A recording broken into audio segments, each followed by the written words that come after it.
I mean, you're sounding the alarm here, but I did think that your speech really had a hopeful tone.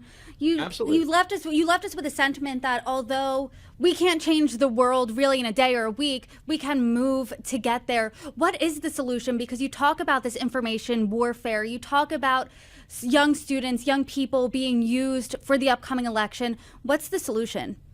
Well, the solution, and I am very hopeful. I mean, look, if I can give that speech in the middle of Colombia, in the middle of the worst violence we've seen since 1968, I wasn't even born. If I can do that and the students can all applaud, then those students who are in the position I was in 30 years ago, they can do that.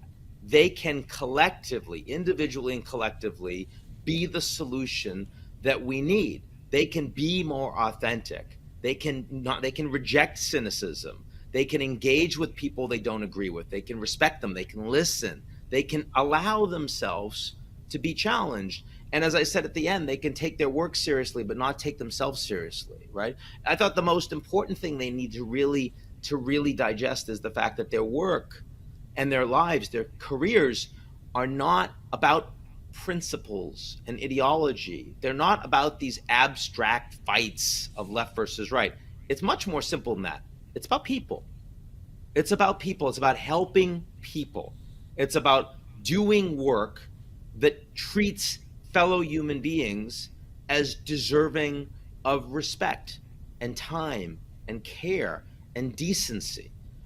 That's what has been missing in the way we have talked about this debate. I mean, the Jewish students, Muslim students, it's not about their ideologies. They're students. They're students that are in our care.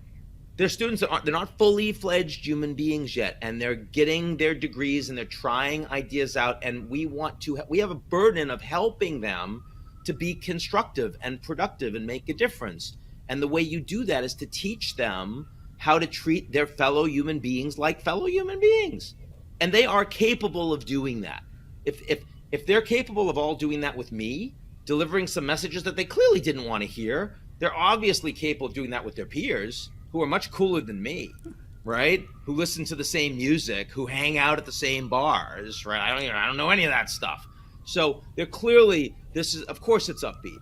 Of course it's upbeat.